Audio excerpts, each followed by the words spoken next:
So guys finally welcome to my first blog. कैसे हैं आप लोग? ओहो finally my first blog. I am so excited. Excitement से याद आया कि फर्स्ट ब्लॉग में ऐसा क्या कंटेंट होना चाहिए। तो आप सब लोग थंबनेल देख कर समझ ही गए होंगे, लेकिन उन लोगों को बता देता हूँ जिसको ग्लोबल विलेज के बारे में नहीं पता। दुबई में 90 से ज्यादा कंट्री के कल्चर को एक प्लेस पे कंबाइन किया गया है, जिसका नाम है ग्लोबल विलेज। पता। सो गाइस बैकग्राउंड में देख सकते हैं पीछे जो मॉल है उसका नाम है मॉल्स ऑफ अमीराट्स। सो इसको किसी और दिन एक्सप्लोर करेंगे, आज टाइम बहुत कम है और वीडियो बहुत लंबी हो जाएगी। हमारी बस 2:42 पर निकल जाएगी और अभी 2:36 हो रहा है। अगर आप लोग चाहते हैं कि इसको भी एक ब्लॉग बनाया जाए तो कमेंट में बता देना। अभी फिलहाल ग्लोबल विलेज को एक्सप्लोर करते हैं। Not today, not today, not today, not tomorrow. Get out my way, please. जैसा कि आप देख रहे हैं गाइज, ये मॉल ऑफ अमीराट्स का मेट्रो स्टेशन है और इसके ही जस्ट सामने बस स्टैंड है और इसके जस्ट अपोजिट है मॉल ऑफ अमीराट्स। मॉल ऑफ अमीराट्स पे भी ब्लॉग करेंगे किसी दिन। अगर आपको इस पर ब्लॉग चाहिए तो कमेंट बॉक्स आपके लिए खुला हुआ है, उसमें बता देना। गाइज अब हम वेट कर रहे हैं बस नंबर 106 का, जो यहाँ से हमें सीधा ग्लोबल विलेज ले जाएगी। और गाइज डिसिप्लिन देख रहे हो, यहाँ फर्स्ट टू फर्स्ट कम वाला सीन है। सो दोस्तों फाइनली हमारी बस आ गई है और ये बस इस रूट के थ्रू जाने वाली है, जिसका बस नंबर है 106। देखो गाइज ग्लोबल विलेज के लिए और भी बसें जाती हैं, लेकिन ग्लोबल विलेज के सबसे पास में यही मेट्रो स्टेशन है और बस स्टैंड भी यही है। तो ये आपको ओनली 30 मिनट में ग्लोबल विलेज पहुँचा देगी और सबसे इम्पोर्टेंट बात है आपका टाइम बचाएगी और ट्रैफिक भी आपको नहीं मिलेगा। तो गाइस बस में आधा घंटा बोल होने के बाद अब फाइनली पहुंच चुके हैं हम ग्लोबल विलेज में। टिकट हमने ले लिया है। सो ये है ग्लोबल विलेज का ticket, any day ticket. Actually इसके लिए दो टाइप के टिकट अवेलेबल हैं, एक वीकडे टिकट होता है और दूसरा होता है any day ticket. Any day ticket जो होता है वो 30 दिरहम का होता है और जो वीकडे टिकट होता है वो 25 दिरहम का होता है। सो गाइस अब एंट्री लेते हैं ग्लोबल विलेज में। जैसा कि आप देख रहे हैं अब रश ज्यादा होता जा रहा है। दोस्तों ये है टिकट बूथ। अभी 4 बजे है तो रश कम है, लेकिन 6 बजे के बाद रश इतना बढ़ जाता है कि आपको टिकट लेने में ही 1.5 घंटा लग सकता है। इसलिए सजेस्ट करूंगा अगर आप फैमिली के साथ आ रहे हैं तो 4 या 5 बजे से पहले आ जाए। और इससे भी अच्छा एक बेस्ट ऑप्शन है कि ऑनलाइन टिकट ले सकते हैं आप। हाँ जी, ग्लोबल विलेज के आप ऑनलाइन टिकट ले सकते हैं, जिससे आपका टाइम और मेहनत दोनों बच जाएगी। सो इस कैफेटेरिया के जस्ट बराबर में मिलेगा आपको एक आर्टिफिशियल वाटरफॉल, जो कि बहुत अट्रैक्टिव लग रहा है और यहाँ पर आप फोटो सेशन भी करा सकते हैं।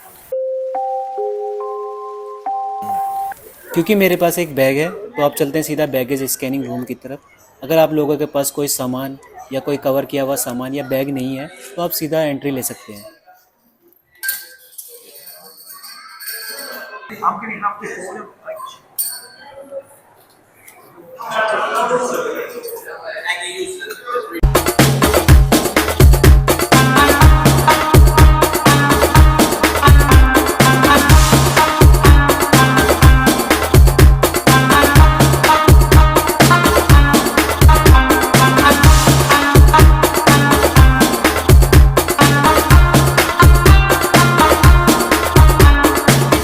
तो दोस्तों ये है मेन गेट जहाँ से मैंने एंट्री ली। और जैसे ही आप लोग इस गेट से एंट्री करोगे तो गेट के जस्ट बराबर में आपको दिखेंगे 3 पेड सर्विस रूम। में गाइस फर्स्ट रूम है बेबी कार्ड के लिए, जो कि डिफरेंट प्राइस में अवेलेबल है। सेकंड है जो व्हील चेयर के लिए फॉर हैंडीकैप पीपल। और तीसरा है शॉपिंग ट्रॉली। सो दोस्तों मैंने जिस कंट्री में सबसे पहले एंट्री किया है विदाउट वीज़ा, उसका नाम है चाइना। इसके ये दोनों पिलर पर ड्रैगन देख सकते हो और ये ले ब्यूटिक चाइना की फेमस ब्रांड है। यहाँ से लोग चाइना के ओरिजिनल कॉस्मेटिक ब्रांड बाय कर सकते हैं। इसी के जस्ट बराबर में बैठे हुए हैं पंच पंख वाले बाबा। इनका नाम मुझे नहीं पता, इसलिए मैंने यही रख दिया। अगर आपको पता हो तो कमेंट में बताना। फिर गाइज मुझे वो दिखा जिसको मैं जानता हूँ, अली बाबा, जिसको अली बाबी कहते हैं। जैसे इंडिया में अमेजोन फ्लिपकार्ट फेमस है, वैसे ही चाइना में अली बाबा फेमस है। इसका ओनर का नाम तो आप डेफिनेटली जानते हो, अरे यार वही जैक मा। तो गाइस चाइना को पार करने के बाद हमें रास्ते में मिला थाईलैंड।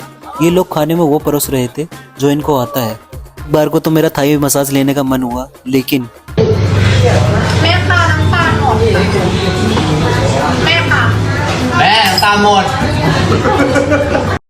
तो ये वीडियो याद आ गई। फिर अपन ने पीछे मुड़ के नहीं देखा और अपने 11 नंबर की बस पकड़ी और निकल गए दूसरे देश।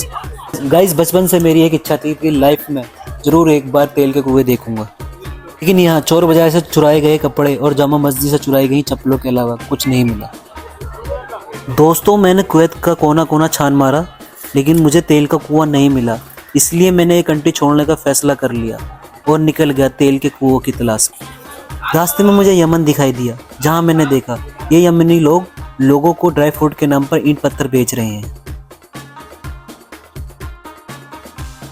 दोस्तों मुझे यहाँ भी तेल के कुएं नहीं मिले, पर ये लोग तेल से भरे मटकों को शहद का नाम देकर बेच रहे थे। जब मैंने इस पर आवाज़ उठानी चाहिए तो किसी ने मेरी नहीं सुनी।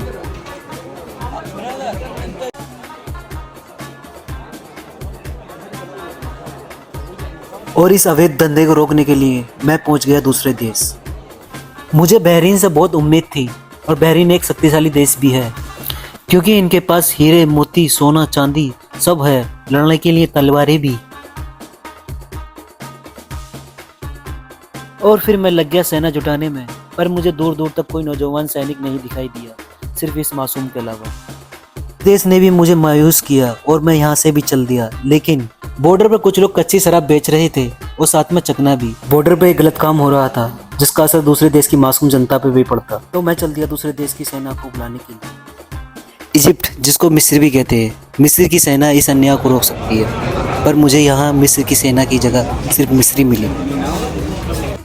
और गाइस, इन जूती चप्पलों से लड़ाई नहीं जीती जाती, और यहाँ भी मुझे मिली तो मिली सिर्फ निराशा।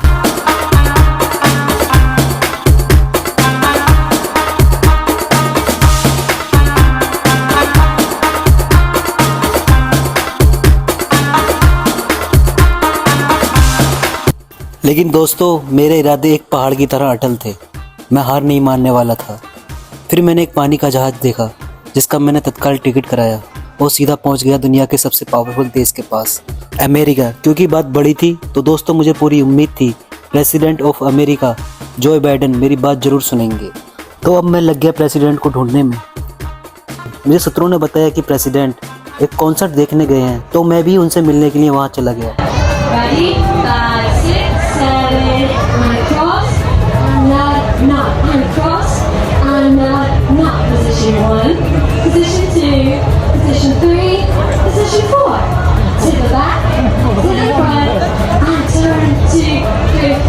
To the back, to the front, and turn 2, 3. Clap with claps. 2, 3, 4. And jump, jump, jump, and jump, jump.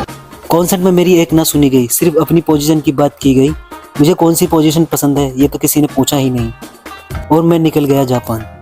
Japanese ने मुझे पूरा आश्वासन दिया और बोले,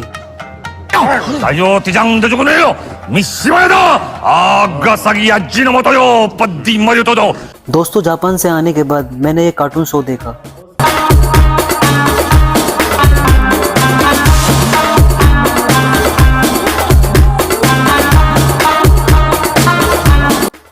इन कार्टून से मुझे एक और देश का नाम याद आया जिसका नाम था पाकिस्तान।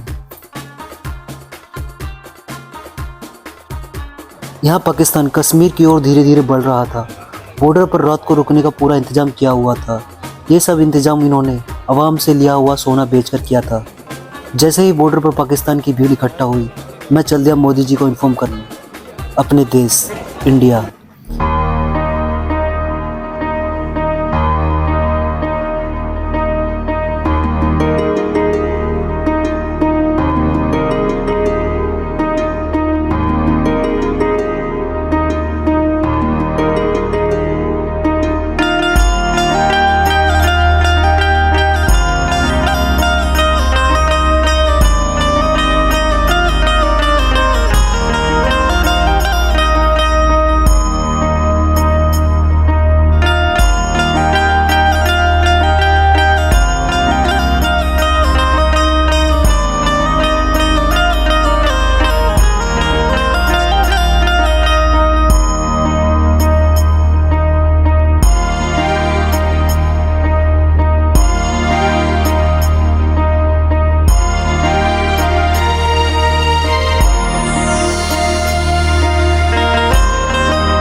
सो दोस्तों शाम के 7 बज चुके हैं और टाइम हो चुका है कार्निवल बैंड का, जो कि वर्ल्ड का बेस्ट बैंड माना जाता है। सो इस बैंड की परफॉर्मेंस देखने के बाद हम वीडियो को क्लोज कर देंगे। अगर ये वीडियो आपको अच्छा लगा हो तो प्लीज़ लाइक कर देना और आप वीडियो पर नए हैं तो सब्सक्राइब कर देना।